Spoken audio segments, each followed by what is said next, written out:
Zelo lepo. Dober večer. Zdaj pa čisto zares. Najprej smo se še mogli malo fotografirati. Dobrodošli na večeru italijanskih pravljic. Zdaj mene malo bega, ker je kar šundar. Zdaj pa, a če jaz tako govorim, vi mene slišite? Ali moram bolj na glas govoriti? A je v redu, zdaj boljš?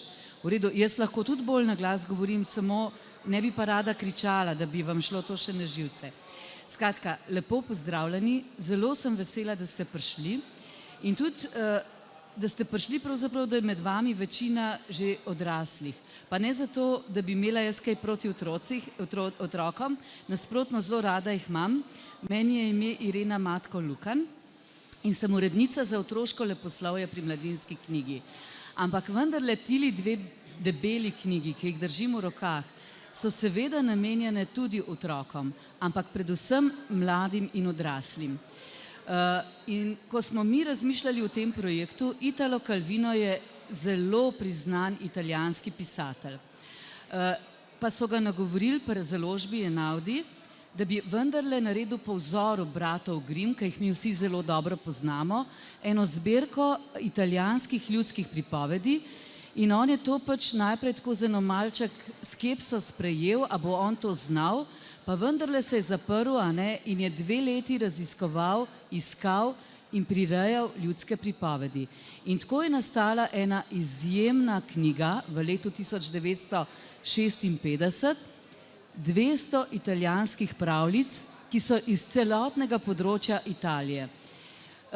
In te pravljice so postale zelo kmalu ena velika italijanska klasika, bila prevajana v mnoge jezike, no mi v Sloveniji pa tega prevoda do sedaj nismo še imeli.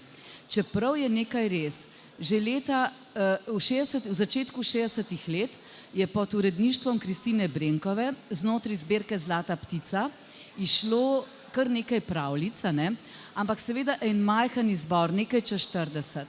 Potem je v začetku 90-ih let v zbirki Veliki pravljičarji v prevodu Teja Štoka išlo 80 pravljic. Ampak od takrat naprej, takrat je bil urednik še Andrej Ilc. Je Andrej Ilc razmišljal, ker takrat se je prvič tako potopil v te ljudske pripovedi, za katere vsi vemo, da so klasika, je razmišljal, kaj bi lahko naredili, da bi mi dobili vseh 200. In vsi ljudje, ki se ukvarjajo z ljudskimi pripovedmi, je to ena taka klasika, da recimo rečejo, ampak to mi res rabimo. No in pred parimi leti, to je bil večletni založniški projekt, to je bil res en velik založniški projekt zame, v tem letu gotovo največji, ampak trajal je pa dobra 4 leta. To pomeni od same zamisli, da gremo v to, do tega, da smo dali to prevajati Gašperju Maleju. On je izjemno dober prevajalec italijanske književnosti, tudi edini med slovenskimi prevajalci iz italijanskega jezika, ki je dobil državno nagrado Italije, ne za te prevode, ampak že za prejšnje prevode, skratka izjemen prevajalec. No in v uredništvu, seveda jaz nisem sama. Moja leva in desna roka je naša likovna urednica, Tanja Komadina, in skupaj z njo smo razmišljali, kdo bi te zgodbe ilustriral. In smo se odločili za Ano Zavadlav. Ona je prejela že številne nagrade, razstavljala je že v Bologni na knjižnem sejmu, gotovo spada med trenutno aktivne ene najboljših slovenskih ilustratork. In ko je ona dobila to nalogo in ko je Gašper prejel te 2 knjige v prevajanje, čeprav to je bila njegova želja, on je vsaj 5 let hodil na uredništvo, jaz bi se tega rad lotil. In ko smo mi začeli s tema 2 knjigama, se je začelo nekaj nenavadnega. Kot da bi padli v eno pravljično podzemlje. Dogajale so se nam nenavadne reči. Od tega, da je bil dan dolg cel teden, pač mi smo mislili, en dan je naokrog, pa je bil naokrog že en teden. Smo mislili, zdaj smo en teden, pa je bilo že pol leta. Skratka, to je bilo nekaj tako po eni strani čarobnega, po drugi strani pa tudi napornega. Jaz ne vem, če se mi je že kdaj zgodilo, zdaj sem urednica knjig 10 let, prej sem bila na uredništvu revij Ciciban pa Cicido, da bi se vmes spraševala, a bom sploh še kdaj iz tega sveta izstopila. Ali me bo to v ta tolmun pravlični potegnilo kar za skozi. Skratka, malo je nenavadno, da vam to pripovedujem, ampak vendarle se mi zdita to take dve knjigi, da zdaj, ko sta tukaj, se mi zdi to res en velik zaklad. Zaklad, ki na prvi pogled mogoče to niti ni videti, ampak v bistvu je to knjiga, ki jo ne moramo prebrati na dušek. Tudi jaz jo nisem. Jaz sem dobivala po 3-4 pravljice, jih brala po odstavkih na glas, bila v stiku z lektorcami, s korektorcami, s prevajalcem, z Ano. In Ana Zavadlav je, ko je začela te zgodbe brati, na nek način ni vedela, kako bo ta projekt speljala. Kako ne se tega loti? Vedeli smo, da ne gremo v to, da bi ilustrirala vsako zgodbo posebej. Po drugi strani je pa hotela ujeti vse te pokrajine. In potem vam bom pol kasneje pokazala še kakšne slike in mislim, da se tukaj le vrtijo, ne bo treba kazati, lahko malo pokukate.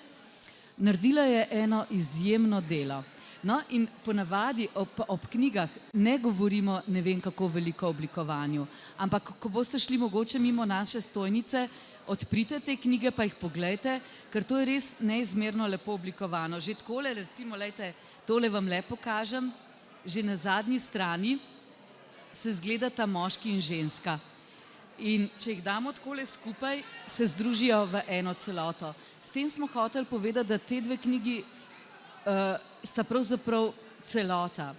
Fino je, če imamo kar obe in če preberamo enkrat iz ene in drugič iz druge. In predo z mano, zdaj pa da povem, kdo je danes z mano, in Špela bo imela danes potem veliko več besede kot jaz. Špela Frljic je vodja pripovedovalskega festivala, ena naših najboljših pripovedovalk pravljic, tako za odrasle kot za otroke, in tudi ena velika poznavalka ljudskih pripovedi slovenskih in tudi tujih. Z tega področja je tudi magistrirala. Hkrati je vodila tudi, marsikdo od vas jo pozna iz Vodnikove domačije, kjer je vodila Nedeljce, pravljični študio, zdaj, ne tako dolgo nazaj, napisala tudi prvo knjigo, Bleščivka, to je pa za mlade, za otroke, in zdaj se je izkazalo, da je tudi zelo dobra pisateljica, ampak vsi mi jo pač poznamo predvsem po tem, da je res izjemna pripovedovalka. Začela je pa z skupino za 2 groša fantazije, to je bila skupina z Radia Študent. Tisti, ki mogoče malo bolj sledite pripovedovanju, morda poznate tudi zgoščenke, ki so izhajale pri revijah Ciciban in Cicido. Skratka, ona nam bo danes kakšno pravljico iz teh 2 knjig povedala, kakšno tudi prebrala. Predvsem pa, ko smo mi načrtovali to knjigo, sem jaz seveda bila v stiku s Špelo in sem rekla, bi imeli to na pripovedovalskem festivalu večer italijanskih ljudskih pripovedi. Ampak potem je to se že prej odvilo, še preden sta knjigi šli. Je pa nekaj se zgodilo, da drugo leto bo 100. obletnica Calvinovega rojstva. In mi bomo drugo leto vse leto praznovali s tema 2 knjigama. Vse sorte se bo dogajali, že letos v decembru, bo v Vodnikovi domačiji en zelo zanimiv dogodek, kjer bo Špela pripovedovala z enim zelo mladim glasbenikom, ki ga še niti jaz ne poznam. Saj veste, to se vedno malo kombinira. Danes bo pa midve čisto, Špela bo majčkeno nam tega pričarala zgolj za pokušino. In predno dam besedo Špeli, še to povem glede Ane Zavadlav, da ne pozabim. Drugo leto na knjižnem sejmu v Bologni bo ena taka velika razstava ilustracij, ilustratorjev in ilustratorjev iz vsega sveta, ki so ilustrirali njegove pripovedi, in prišlo je prijav čez 500, 532. In podobe Ane Zavadlav so bile izbrane za 30 teh ilustratorjev, da bo razstavljala drugo leto v Bologni. To je zelo velika reč. Pa še ena taka bolj, kako bi se rekli, mogoče intimna. Italo Calvino, mi seveda moramo urejati pravice. On je soavtor teh zgodb. Prvič jih je izbral, drugič jih je pa tudi priredil, in tiste, ki niso bile tako povedane, da bi bile ob branju dovolj sočne in jih je mogel malo po svoje preobleči. V zvezi s tem je napisal zelo zanimivo uvodno besedo, ki je v prvi knjigi in tam je zelo natančno razločen njegov postopek, kako se je tega loteval. Pol je pa še ena stvar na koncu druge knjige in sicer opombe, 200 opomb je. Ob vsaki konkretni zgodbi je napisal, po čem se je zgledoval, zelo veliko se je zgledoval tudi po bratih Grimm. In ta delček, danes je bolj tako, ni tako samo umetniški dogodek, jaz sem vmes, ker ta projekt bil tako začaran, razmišljala, te opombe so samo za sladokusce, za tiste, ki imajo radi pripovedovanje, ki jih zgodbe zanimajo, ne samo zgodba kot sama pripoved, ampak tudi mogoče malo ozadje te zgodbe. In sem enkrat vmes malo obupala in sem enkrat Špela, kaj če bi jaz te opombe kar spustila, pa jih ne bi bilo v knjigi. Pa je rekla, ne, to bi bila pa katastrofa. No, sama sreča, da jih imamo. Imamo v prvi knjigi, se pravi, uvod od Itala Calvina, v drugi knjigi te opombe in v drugi knjigi je tudi zelo dobra spremno besedilo Špelino in sicer ljudske pripovedi kot katalog človeških usod. To se mi zdi en tak lep naslov, ker gre za to ravno pri ljudskih pripovedi. Te so krožile od ust do ust, še preden je bila književno zapisana. In v bistvu so pripovedovale o temeljnih človeških potrebah. Kaj je tisto, kar nas osreči in kaj je tisto, kar nas spravlja v nesrečo. Kaj je to bogatstvo, kaj je to revščina. Kako se osamosvojiti, kako vstopati v ta svet odraslih, kako premagati zlo in iti po poti dobrega. Skratka, o tem bi lahko jaz govorila še in bomo videli, kaj bova si še kaj rekli. No, ampak obe in uvodna beseda in spremno besedilo Špele je mogoče za tiste, ki vas mogoče malo več o zgodbah zanima, res vredno prebrati. Tudi, če ne preberemo še vseh zgodb. Potem je pa še Andrej Ilc napisal pa še eno tako kratko biografijo vse o Italu Calvinu na kratko. Meni je všeč en citat, samo toliko, da ga vam od Špele preberem, ker ko sem jaz te zgodbe brala, pa sem jih že prej poznala, vsaj tistih 80, pa tako sem si mislila, pa kako je mogoče, da je to na enem mestu toliko enih zgodb, ko je kar veliko humorja. Ene so seveda strašne. Ljudske pripovedi, marsikaj hudega se zgodi.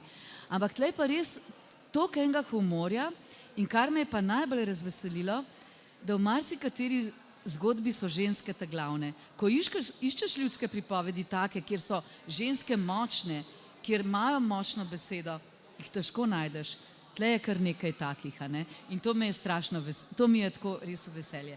Špela je pa v tej spremni besedi napisala, najbolj pogosto razpoloženje Calvinovih pravljičnih junakov ni trpeče stokanje, ampak ljubezensko drhtenje. No in v tem stavku se mi zdi, da zajame en delček tega, zakaj se nam zdijo njegove pravljice tako pomembne in zakaj se mi zdi, da je to zdaj našo književno krajino tako zelo, zelo obogatilo.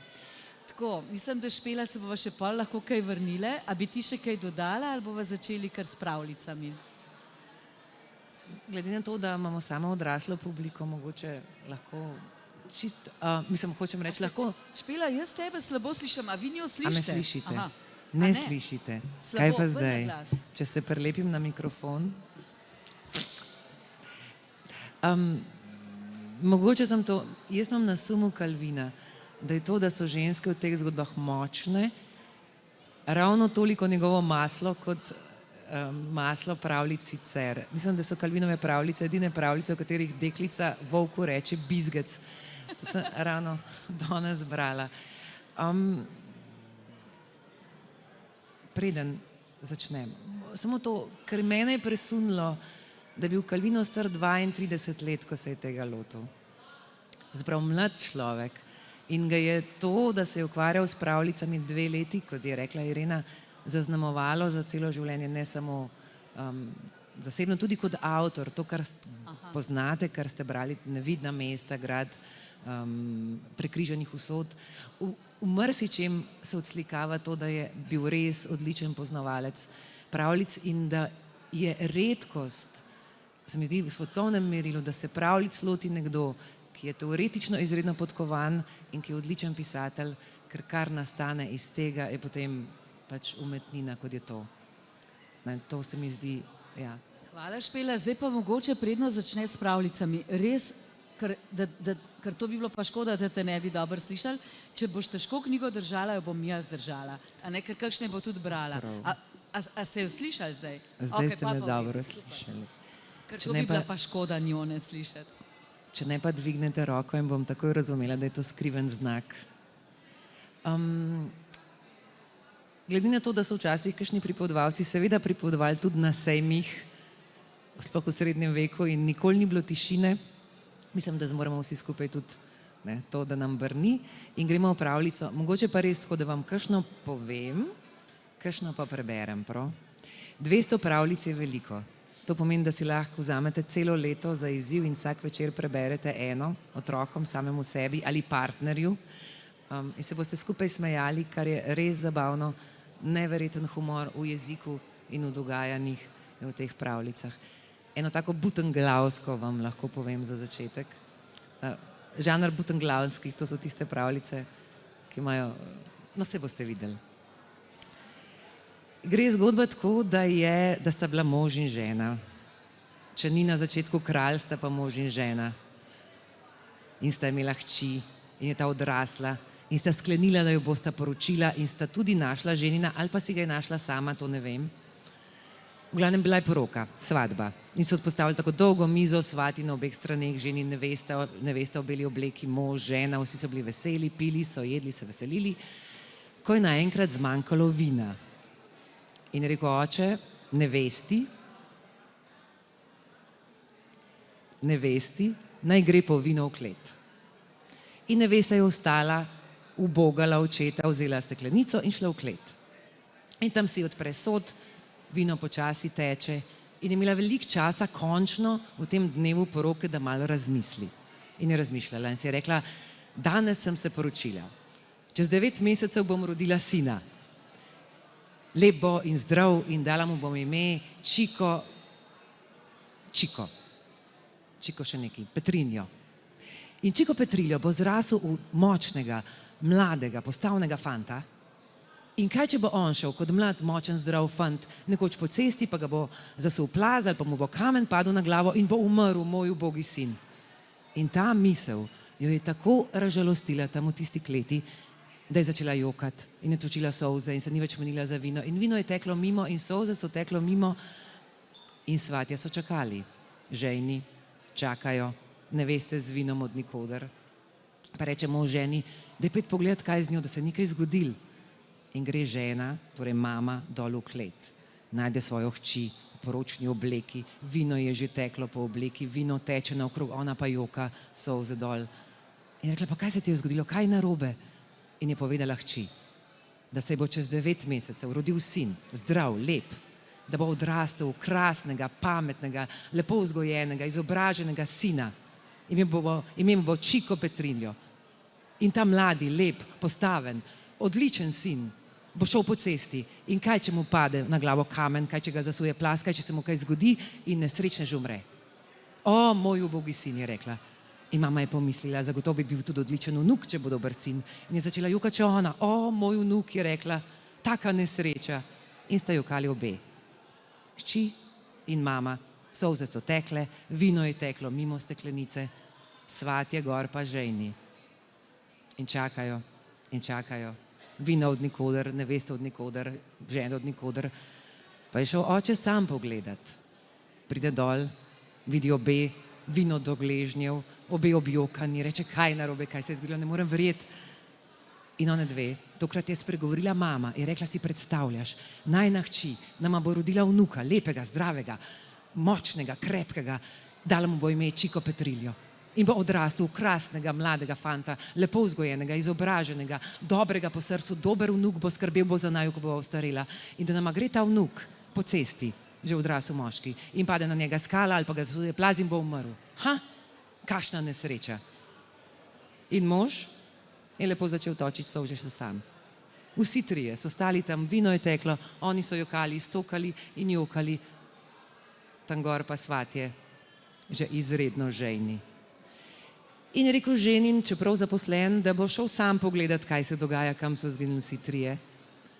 Pride v klet, najde vse tri objokane, vpraša, kaj je narobe, kaj se dogaja, zakaj zapravljajo vino, zakaj jokajo, obleka uničena. In mu pove mož, da je ta vnuk, ki se bo rodil čez 9 mesecev, krasen, močen, izjemen vnuk, dober sin, uspešen moški. Kaj, če bo on šel po cesti in ga zadane skala ali pa ga zasuje plaz ali pa kaj hujšega celo in bo umrl. Ubogi vnuk. In ženin jih je gledal in rekel, a vi to resno mislite?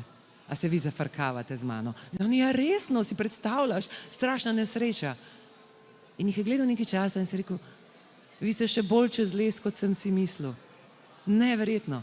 Jaz ne morem tukaj živeti, jaz se ne bom poročil, jaz grem in ne bom prišel nazaj, razen, kar ne bo mogoče, srečam 3 večje norce od vas. In je šel sred svadbe, ven iz kleti, ven iz hiše, ne da bi se enkrat ozrl. Je bilo pa to že proti jutru in mu ni bilo treba hoditi dolgo, da se je zdanilo in pride do obale in tam naleti na človeka, ki je iz čolna z vilami zlagal lešnike.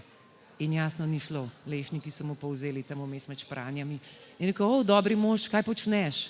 In ta moški, ja, lešnike prekladam, ne gre, se trudim že celo noč.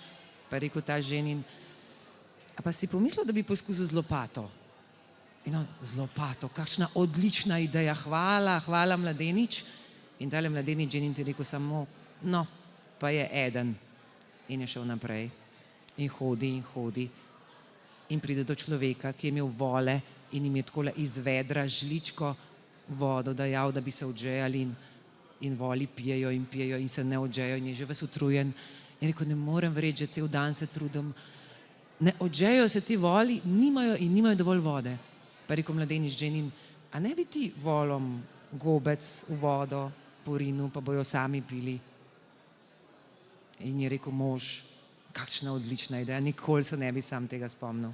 Tale ženin je rekel pa samo, no, sta že 2, sploh ni bilo treba dolgo hoditi. In je šel naprej. In takoj za vogalom naleti na drevo, na drevesu stoji starka in hlače drži takole v nebo. In rekel, ja, gospa, kaj pa počnete? In ona, mož je šel v nebesa včeraj in hlače je pa pozabil. In čakam, da pride nazaj, da si bo oblekel hlače, ker ne more nah skakati gor po nebesih. In ženin je rekel samo, pa so 3. In je šel revež kar lepo nazaj domov.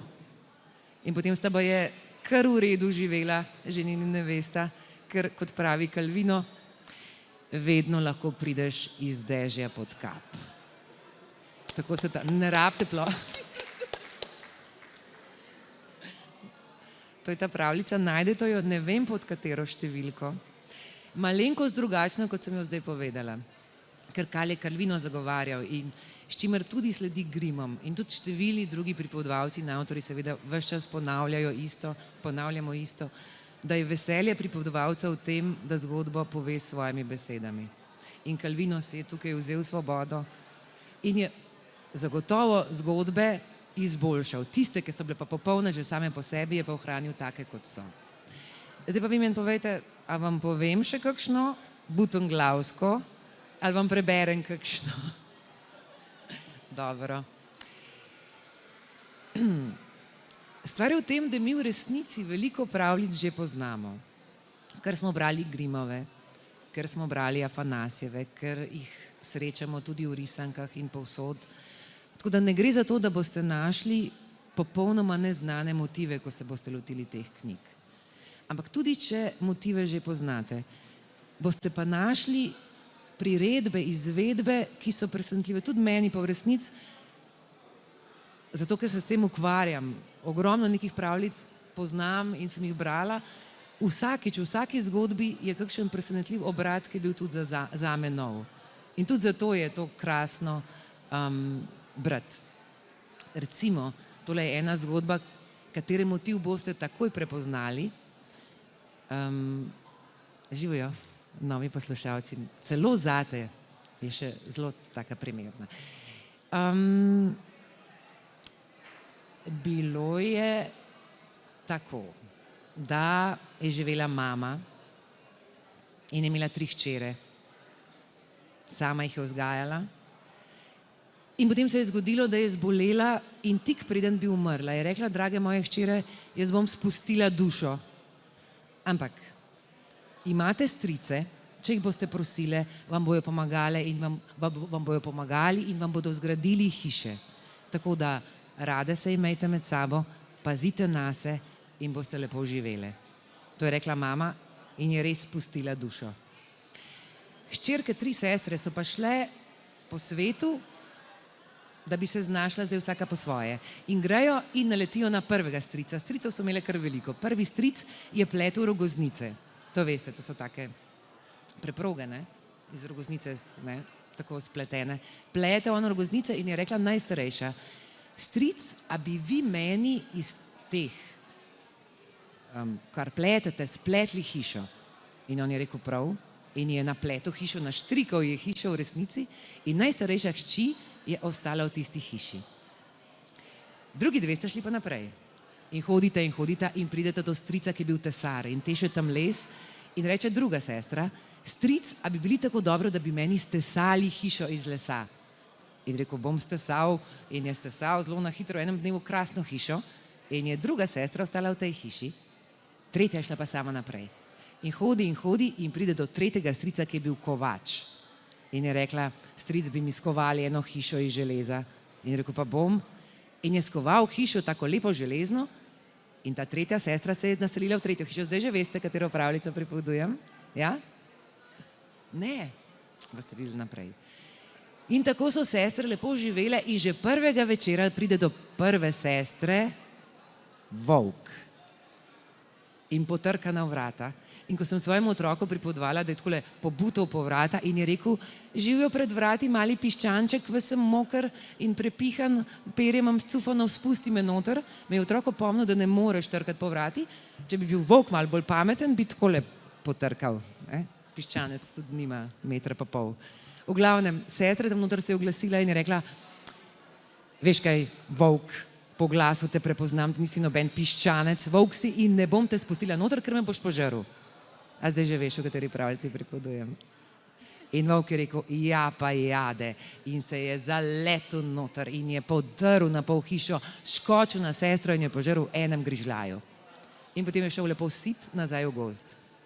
In drugi dan prideta sestri obiskat svojo starejšo sestro, hiša podrta, sestre nikjer in se rekli, joj, požrl jo je volk, morava paziti, nekje okrog se potepa. In reže, naslednjega večera pride volk do druge sestre. In potrka, tako, od spodi. Odpri deklica, droben piščanček pred vrati, ves moker in ofucan in prepihan, prosim, spusti me noter, poskrbi zame. In sestra rekla, ne, ti si volk, ne bom te spustila, ker me boš požrl, kot si požrl mojo starejšo sestro. In volk je rekel, boš že videla in je brcnil vrata, udrl noter, planu na sestro in jo je požrl v enem grižljaju. In potem je šel lepo sit nazaj v gozd. In naslednjega dne pride najmlajša sestra in vidi hiša podrta, sestra nikjer je rekla, joj, tudi drugo sestro mi je požrl volk. In je šla domov in se je lepo zaklenila noter v svojo železno hišo. In pride volk. In se sploh ni več delal, da je piščanček. Ampak rekel, sestra, odpri, tukaj volk, zelo lačen volk in te bom požrl. In on je rekla, jo, ne bom ti odprla, pozoril si mi sestri, lepo prosim. In volk je rekel, boš že videla. Zdaj je rado že malo pogumen, kot opažate. Ni imel občutka, da se mora pretvarjati, da je nekaj drugega, ker mu je šlo dobro prejšnjič. In se je takole zaletel, tako kot vdrejo tisti, ki vdirajo noter. In se je zaletel v tisto železna vrata, vrata se niso premaknila, on si je pa zlomil ramo. In je zatulil volk in je šel do kovača in je rekel, volk, je rekel kovaču, rama se mi je pokvarila, prosim kovač, popravi mi to ramo. In je rekel kovač, jaz popravljam železo, ne pa ram, ne pa kosti. In je rekel volk, železo je krivo, da imam ramo zlomljeno, torej mi popravi to ramo. In je vzel kovač kladivo in žeblje in mu je operacija, tako rekoč, popravil ramo. In potem je šel volk lepo nazaj in je potrkal in je rekel, sestra, ti si kriva, da me rama boli, zelo me boli, veš, grozne bolečine trpim, ampak jaz te imam vseeno zelo rad. Manipulant je bil volk, a vidite, skozi se spreminjam. Jaz te imam zelo rad in ker te imam tako rad, te vabim, da greva jutri zjutraj nabirati čičerko na polje skupaj in se bova potem najedla in bova oba lepo sita. Ne bom več jedel deklic, bom jedel čičerko, če greš. Ona je bila pa tudi zvita na srečo. In je rekla, ja, pridi ob 9, jutri zjutraj pa bova šla. In zjutraj je ona ostala še pred soncem, šla na njivo s čičerko, nabrala cel predpasnik, prišla domov, jo dala kuhat in ko je volk ob 9 potrkal na vrata, je ona rekla, joj volk, jaz sem že nabrala čičerko, vohaš kako diši, ko se kuha, ne rabim iti s tabo. In volk je bil tako hud, da mu je kar vrelo v glavi, ampak se je zadržal. Je rekel, joj, ti pa si prebrisana, ampak jaz te imam tako rad, veš kaj. Kaj pa, če bi šla jutri zjutraj nabirati bob na polje, pa bova tisto skuhala pa pojedla. In rekla, ja, lahko pride ob 9, pa greva. In naslednje jutro, ona ostane že zgodaj, še preden je sonce ostalo, gre, nabere bob, ga da kuhat in ko je prišel volk, mu je samo luščine lepo vrgla skozi okno in rekla, jaz sem že nabrala svoje.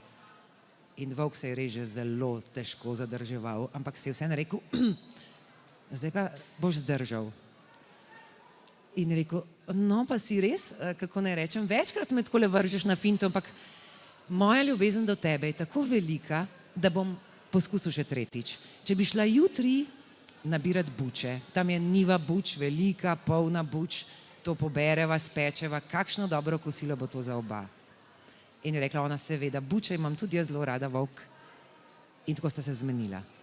In ona je spet ostala nose zgodaj, šla na njivo, začela nabirati buče, ampak volk tokrat ni čakal do 9, ampak je tudi on že na vse zgodaj pritekel na polje in ga je videla takole oddaleč, kako hodi in je videla zbežati ne bo mogla in je poiskala največjo bučo, jo izdolbla, se skrila vanjo in si dala un pokrovček, veste, od buče, lepo nazaj. In ko je prišel volk, je vohal, volki dobri vohajo, vse to veste, je vohal, da je nekje človek nekje, ampak kje pa je, pa ni videl. In je začel lepo taktično po vrsti jesti buče. Eno pa po eno, v eni bo že našel tisto punco. In ravno, ko je prišel do največje, do tiste, v kateri je bilo dekle skrito, je bil tako sit, da ni mogel nobene buče več pojesti. In se je rekel, tale ta velika je pa najlepša. Če jo nesem deklici tja v hišo, bo mogoče tako vesela tega darila, da mi bo odprla vrata. Punce imajo rada darila, tako si je mislil volk. In je pograbil tisto bučo in jo je nesel lepo tja, takole okno je bilo odprto in jo je vrgel skozi okno in zaklical, deklica, poglej, kakšno lepo darilo sem ti prinesel. Ona pa je izlezla ven iz buče, vesela, da je varno doma in rekla, joj, volk, ko bi ti vedel, da sem bila jaz v tisti buči, Zdaj pa volk ni več zdržal, vse ima svoje meje, tudi potrpljenje volka in je začel z glavo butati ob skale in deklica je tam noter samo slišala, kako neki dela tup, tup, tup, tup tam zunaj, potem je bila pa naenkrat tišina. Naslednje, kar je zaslišala, je bilo, kako nekdo pleza gor po dimniku. Takole so krempeljčki praskali po dimniku. In je hitro prinesla lonec, kotel, dala na ogenj, zavrela in volk je, malo je bil pazljiv, rama ga je bolela, da ne bomo pozabili. Počasi je lezel tja dol in pa je vzel za let, prepričan, da bo skočil na deklico in ga je padlo, mislim, ga je vrglo noter v krop. Konec pa veste. Volk se je skuhal, dekle pa je srečno v svoji železni hiši živela do konca svojih dni. Tako. Tako. Špela, jaz prvič zdaj poslušam zgodbe tako pripovedovati, do zdaj sem jih samo brala in je to res, kako pol to, no pa zdaj že ne vem, kjerič to slišim zgodbo, mislim, prej sem brala. To je res nenavadno in to je tisto, kar sem prej govorila, o tej moči teh žensk, da pa recimo ta motiv poznaš, kot odrasel človek, normalno, vsi ga tle poznamo, razen tam le najmlajši človek še ne, ampak in to je ta moč teh ljudskih pripovedi. Pa še nekaj, danes sem prvič poslušala to na ta način, Špela. Ne vem, kako ti slišiš. Strašno se mi je zdaj zabavno, kar si še tako dodala. Se vidi, da si že Arneju verjetno. Ja, jaz to vadim doma. No, sinu, koliko je Arne zdaj star? On je 9. 9, No, ampak, ko sem jaz to prvič brala, sem pomislila, ma kako škoda, da una ta prva deklica pa ta druga deklica nista preživele. Vedno nam to rata hudo. Vse tako, kot pri treh prašičkih, a ne? In kar nekaj bi rad naredil, da bi bile pač žive, ne? Da bi vseeno one pa prišle k tej tretji sestri najbolj pametni. In veš, kaj sem danes To je slišala? Disney naredil, ne? A? To je v Disney naredil. Ja. Ne, ampak prvič sem pa slišala na ta način, da lahko pa poslušaš tudi tako, da so to tri ženske v eni. Ne? Mislim, v smislu, da poskušaš tako, vidiš, da ne greš, pa najdeš eno modrost, kako se je treba tega lotati, takih volkov. To sem pa zdaj prvič na ta način slišala, tako da to je pa moč teh zgodb. Ne? Ja. Calvinoma, meni se zdi se mi izredno težko prirejati ljudske pravljice, sploh za objavo. Ogromno znanja se mi zdi, da človek rabi in talenta za to, da nekaj takega nastane. Kar mi je bilo res lepo, je Calvinova misel, ki jo, če ste brali ameriška predavanja, na hitro povem, pa še eno pravljico, prav otroci, boste tam videli, da opiše tudi o lahkotnosti. In en citat uporabi, ki reče, naj bo misel ne lahka, ampak lahkotna. In naj bo lahkotna kot ptica, ne kot pero. Kar pomeni, da ti je zelo jasna smer, kam greš, obvladaš, ampak še vedno greš lahko, ne da bi obtežil s težkim. In je zaradi tega zelo direkt pride do ljudi, se mi zdi. No. Zdaj pa še eno pravljico. Tudi to poznate. No, bom vprašala vmes, če res poznate. In sicer, da so bile tri sestre. Delale so v nekem mestu, zdaj pa ime mesta sem pa pozabila. Predstavljamo si, da je neko mesto, ki ga poznate. V glavnem, one so živele v nekem mestu, njihova mama je bila pa v drugem mestu in so izvedela, da je bolna. In so rekla, nekdo mora svoji mami, torej ena od nas, bo nesla zdaj 3 pletenke in 3 pogače. In je naložila prva si lepo v košaro, veste, katera je zgodba? In je šla. In ko to gre lepo v košari, ko nosi, naenkrat pred njo plane volk. In je rekel, kam se ti tako mudi? In je rekla sestra, do mame, ker jo smrt lovi. In je rekel volk, kaj pa v košari ti tiči? In je rekla sestra, pletenka in pogače 3. In je rekel, daj tako jih sem, ker drugače ti povem, da takoj tebe požrem. In ko ti volk to reče, se ustrašiš, a ne? Seveda. In ona se je ustrašila in sploh ni nič spraševala, samo vrgla je celo košaro pred njega in je zbežala. Ta uboga mama, tam bolna, pa ni dobila svoje pogače. In je rekla, mlajša hči, bom še jaz poskusila, vzame nove 3 pogače, 3 pletenke vina, mislim, da je bilo vino, da v košaro in gre. In ko gre, pride mimo, čez pot ti priteče volk. In reče, kam se ti tako mudi, deklica? In ona do mame, ker jo smrt lovi. In on, kaj pa v košari ti tiči? In ona, pletenka in pogače 3. In on, daj jih sem, drugače ti povem, takoj jaz tebe že požrem. In ko ti volk to reče, daš vse in zbežiš. In ona je točno to storila. In je šla nazaj. In rekla, mlajša, bom šla pa še jaz. Ampak ta je bila pa izkušena, pa ne samo, da je bila bolj pametna, tudi učila se je od izkušenj svojih sestra. In rekla, s tem volkom bo treba pa malo drugače, bolj prebrisano. In je spekla pogačo, v katero je zamesila žeble. In to se lepo zapakira, gre in ravno na tistem križišču spet mimo priteče volk, ker se je že navadil, da tam mimo redno prihajajo deklice, ki prinašajo veliko hrane. Torej je čakal in ko ona pride mimo, on skoči na pot in reče, kam se ti tako mudi? In ona rekla, k mami, ker jo smrt lovi. Kaj pa v tvoji košari ti tiči? Rekel, pletenke in pogače 3. In je rekel, kdaj sem, ker ti povem drugače, ker takoj te požrem. Točno tako. In ona je rekla, izvoli. In on je odprl gobec in mu je vrgla tiste pogače v gobec. No, to bili pa žebli. In je začel tuliti volk, ga je bolelo, je vpil, je stokal.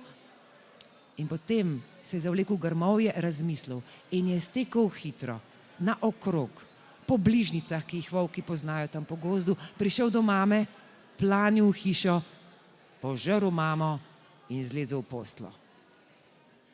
In potem je prišla ta tretja sestra, nosila je pletenko, nosila je vino, stopila je noter, zagleda tam svojo mamo od bolezni, čisto kosmato in je rekla, mama, zakaj si pa tako črna? Pa je rekla mama, od vseh skrbi in temnih misli, ki jih mislim zadnje čase, sem črna. Je rekla, mama, zakaj imaš pa tako veliko glavo? In je rekla mama, to so te misli težke, človek razmišlja, to mu glava zraste, zato imam tako veliko glavo. In je rekla sestra, že vse zaskrbljena, te lahko objamem, mama? In mama volk, objemi me, kaj pa drugega. In je skočil še na njo in jo je požrl. In potem je zlezel iz posla in zdaj si moram predstavljati, da volk je imel v sebi 2 odrasli ženski. In se je komaj vlekel tam po polju, nekaj je poskušal teči, pa ni šlo in so ga zagledali vaščani. In so ko zagledaš volka, pogledaš, kaj ima za bregom. So prišli z vilami in lopatami, napadli volka, mu prerezali trebuh in ven, veš, a ne, sta živi, na pol zdravi, sestra je bila zdrava, mama pa še vedno malo bolna. Skočili mama in sestra. In potem je mama ozdravela, pojedla tisto pogačo in vino in je dobro delo. Najmlajša sestra pa je šla nazaj domov in je rekla starejšima, a sta videli, meni pa je uspelo. In tako se pravljica konča.